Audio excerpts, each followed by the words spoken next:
అంతర్జాలం గురుస్ కి స్వాగతం. ఈ వీడియోలో చూస్తుంది వరంగల్లో భద్రకాళి అమ్మవారి ఆలయం. ఇక్కడ అమ్మవారు చాలా పవర్ఫుల్. ఇక్కడ భక్తులు కోరికలు ఖచ్చితంగా నెరవేరుతాయని చాలా గట్టిగా నమ్ముతారు. కోరికలు నెరవేరిన తర్వాత ఆ మొక్కుబడులు ఒక ప్రత్యేకమైన రోజున తీర్చుకుంటారు. ఈ గుడి కాకతీయులు నిర్మించారు. అప్పటి నుండి ప్రసిద్ధమైంది. ఇక్కడ అమ్మవారు 9 అడుగుల వెడల్పు, 9 అడుగుల ఎత్తులో అష్టభుజ అంటే 8 చేతులతో దర్శనమిస్తారు.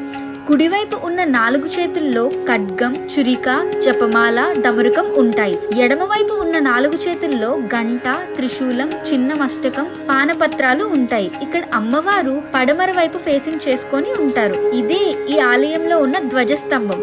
ఇక్కడ దీపాలను వెలిగించి అమ్మవారిని దర్శనం చేసుకుంటారు. ఈ ఆలయంలో అమ్మవారితో పాటు గోశాల మరియు గణపతి దేవుణ్ణి కూడా దర్శనం చేసుకుంటారు. ఈ ఆలయం వరంగల్ సిటీలో ఉంది. ఎప్పుడైనా వెళ్ళినప్పుడు ఖచ్చితంగా దర్శనం చేసుకోండి. ఈ షార్ట్ నచ్చితే please like, share and subscribe. Bell icon మీద క్లిక్ చేయడం మర్చిపోవద్దు. See you guys, by.